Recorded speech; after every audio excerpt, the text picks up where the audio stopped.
حدیث شریف میں لکھا ہے، ہماری اماں حضرت عائشہ صدیقہ رضی اللہ تعالیٰ فرماتی ہیں، ایک مرتبہ میں نے حضرت نبی کریم صلی اللہ علیہ وسلم کے مبارک چہرے کو دیکھا، میرے محبوب کا چہرہ خوشی سے کھل رہا تھا، میرے محبوب کے چہرے پر خوشی ظاہر ہو رہی تھی، میرے محبوب بڑے خوش نظر آتے تھے۔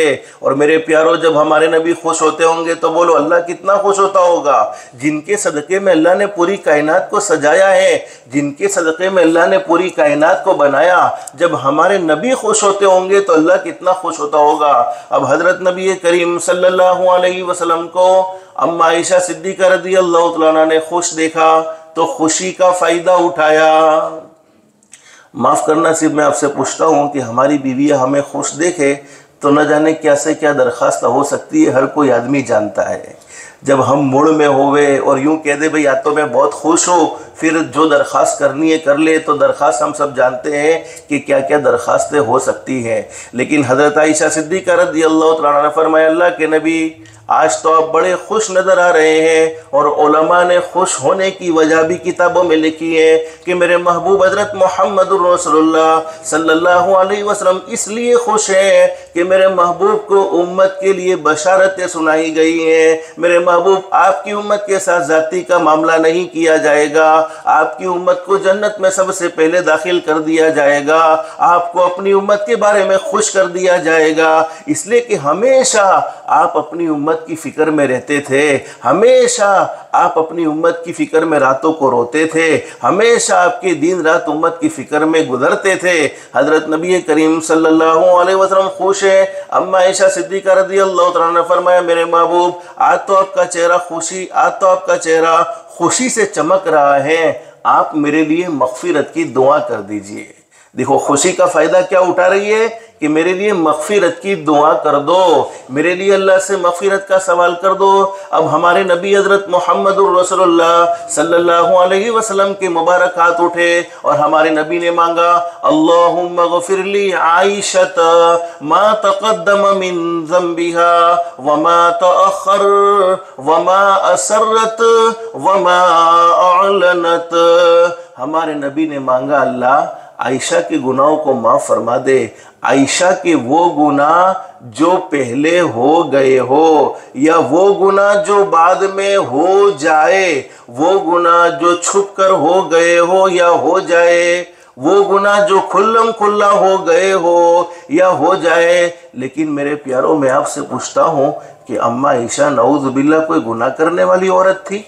ارے بولو، کوئی گناہ کرنے والی عورت تھی؟ نہیں، شان والی عورت تھی، مقام والی عورت تھی۔ حضرت نبی کریم صلی اللہ علیہ وسلم کی وفادار بیوی، جس نے حضرت نبی کریم صلی اللہ علیہ وسلم کو ہمیشہ دکھوں میں ساتھ دیا ہے، ہمیشہ دکھوں میں زندگی گزاری ہے، بلکہ حدیث شریف میں موجود ہے حضرت نبی کریم صلی اللہ علیہ وسلم اس دنیا فانی سے پردہ فرما گئے۔ اماں عائشہ کئی مرتبہ میرے محبوب کو یاد کر کر کے رویا کرتی تھی۔ جب بھی کوئی اچھے کھانے حضرت عائشہ کے پاس رکھے جاتے تھے، اس وقت محبوب دو عالم صلی اللہ علیہ وسلم کے زمانے کو یاد کر کے رویا کرتی تھی۔ وفادار بیوی، ہم اپنے بچوں کے اور اپنی بچیوں کے رشتے اپنی مرضی سے کرتے ہیں۔ بخاری شریف میں حدیث موجود ہے، اماں عائشہ صدیقہ رضی اللہ تعالیٰ وہ شان والی عورت ہے، وہ مقام والی عورت ہے جس کے رشتے کا فیصلہ بھی اللہ رب العالمین نے آسمانوں پر کیا ہے۔ ایسی مقدس اور ایسی پاکیزہ بیوی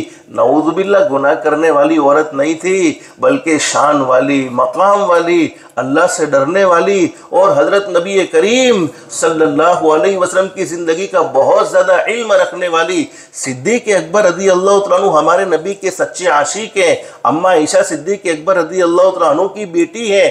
صدیق اکبر کے پاس ہمارے نبی کی جلوت کا علم تھا، لیکن اماں عائشہ وہ شان والی عورت ہے جس کو حضرت نبی کریم صلی اللہ علیہ وسلم نے اتنی قربت نصیب فرمائی کہ اماں عائشہ کے پاس ہمارے نبی کی زندگی کا خلوت کا علم تھا۔ اس لیے صحابہ کرام خلوت کا علم اماں عائشہ صدیقہ رضی اللہ تعالیٰ سے پوچھتے تھے۔ اب ہمارے نبی نے جب یہ دعا مانگی اماں عائشہ کے لیے، ہمارے نبی جب مغفرت کی دعا مانگے تو بولو مغفرت ہوگی کہ نہیں ہوگی؟ ہمارے نبی نے جب یہ دعا مانگی، حدیث شریف میں لکھا ہے، اما عائشہ فرماتی ہے مجھے میرے محبوب کی دعا پر اتنی خوشی ہوئی اور خوشی کے مارے میں اتنا ہنسی کہ میرا سر میری گود میں جا ملا۔ اما عائشہ اس وقت دبلی پتلی تھی، تو بعض دفعہ آدمی زیادہ ہنستا ہے، پیٹ پکڑ کر تو جھک جاتا ہے، تو اما عائشہ فرماتی ہے مجھے میرے محبوب کی دعا سے بہت زیادہ خوشی ہو گئی، خوشی کے مارے میں اتنا ہنسی کہ میرا سر میری گود میں جا ملا۔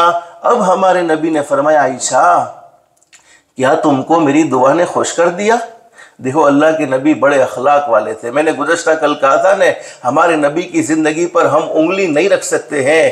آپ بیویوں کے شوہر ہیں تو کامل شوہر ہیں، آپ اولاد کے باپ ہیں تو کامل باپ ہیں، آپ کسی کی پڑوسی ہیں تو بہترین پڑوسی ہیں، آپ کسی کے رشتہ دار ہیں تو بہترین رشتہ دار ہیں۔ اما عائشہ صدیقہ رضی اللہ تعالیٰ عنہ سے ہمارے نبی نے پوچھا عائشہ کیا تجھے میری دعا نے خوش کر دیا؟ کیا تجھے میری دعا نے راضی کر دیا؟ اما عائشہ نے فرمایا اللہ کے نبی ہاں آپ کی دعا سے مجھے بڑی خوشی ہوئی ہے، اس لیے کہ آپ نے کتنی پیاری دعا مانگ لی۔ اب ہمارے نبی، میرے پیاروں، ہمارے نبی کو قسم کھانے کی ضرورت ہے۔ ارے بولو قسم کھانے کی ضرورت ہے؟ آپ سے بڑھ کر دنیا میں کوئی سچا انسان؟ قسم کس کو کھانی پڑتی ہے؟ جس کو اپنی بات لوگوں کو منوانی ہوتی ہے۔ اور علماء نے لکھا ہے کہ جو آدمی زیادہ قسم کھانے کا عادی ہوتا ہے نا وہ جھوٹا ہوتا ہے، اس لیے کہ بار بار اس کو قسم کا سہارا لینا پڑتا ہے۔ کیوں قسم کا سہارا لے؟ جب ہم سچے ہیں تو پھر بات بات میں قسم کیوں کھائے؟ اور آپ نے وہ سنا بھی ہے نا، شیطان نے ایک اللہ کے ولی سے کہا، ایک اللہ کے ولی نے شیطان سے کہا کہ بتا میں تیرے جیسا بننا چاہتا ہوں، کیا ترتیب ہے، کیا راستہ اختیار کروں کہ میں بھی تیرا بھائی بن جاؤں؟ اب شیطان نے کہا کہ اچھا تم بھی میرے جیسے بننا چاہتے ہو تو ایک کام تو یہ کرو کہ قسم کو بغیر پرواہ کیے کھاتے رہو، جھوٹی سچی قسمیں اس پر کوئی پرواہ مت کرو، میرے جگری بن جاؤ گے۔ اور دوسرا نماز میں سستی کرتے رہو، میرے جگری بن جاؤ گے۔ اللہ ہم سب کی دونوں چیزوں سے حفاظت فرمائے۔ تو بزنس میں قسم مت کھاؤ، کسی کو لینا ہو تو لے، نہ لینا ہو تو چلا جائے۔ اپنی بات کرنے میں بھی قسم، بلکہ حضرت مولانا یونس صاحب پالنپوری دامت برکاتہم اللہ ان کے علم میں، عمل میں، عمر میں، تقوی پرہیزگاری میں خوب برکت نصیب فرمائے۔ انہوں نے بخر موتی میں لکھا ہے کہ جب ہم اپنے بیانوں میں بھی قسم کھاتے ہیں تو بیان میں قسم کھانے سے لوگ تو خوش ہو جاتے ہیں لیکن بیانوں میں سے برکت ختم ہو جاتی ہے۔ ہم جب اپنی بات کرتے ہوئے نہیں کھانے کی قسم، ماننا ہے تو مان، نہیں ماننا کوئی بات نہیں، ہم اپنے گھر کی بات نہیں کرتے ہیں، ہم اللہ کی بات کرتے ہیں، اللہ کے نبی کی بات کرتے ہیں۔ قسم جب ضرورت اشد پیش آوے کہ اس کے بغیر کوئی چارہ کار نہیں، تب آدمی قسم کھائے۔ اور قسم بھی اللہ کی کھانے کی اجازت ہے، کسی اور کی قسم کھانے کی اجازت بولو۔ آج تو ہمارے تاری مانی قسم کھا جائے، ارے کہتے کہ نہیں کہتے؟ میں غلط کہہ رہا ہوں؟ بھئی تو ہاتھوں سے تاری ماں کی قسم، بھئی کیوں ماں کی قسم کھاوے؟ اور عقیدہ کیا ہے کہ ماں کی قسم جھوٹی کھائیں گے تو ماں مر جائے گی، نہیں کچھ بھی نہیں ہوگا انشاءاللہ۔ لیکن کیوں کھاوے؟ ہماری ماں جس نے ہمیں 9 مہینے پیٹ میں رکھا ہے اس کی جھوٹی قسم کیوں کھاوے؟ اور سب سے بڑا معاملہ کہ اللہ نے جب مخلوق کی قسم کھانے سے روک لیا ہے تو پھر اللہ کی قسم کے علاوہ بولو کسی کی قسم کھانا جائز نہیں ہے۔ ہمارے نبی سچے تھے، آپ کو قسم کھانے کی کوئی ضرورت نہیں تھی، لیکن امت سے حد درجے کی محبت تھی، امت سے حد درجے کا پیار تھا۔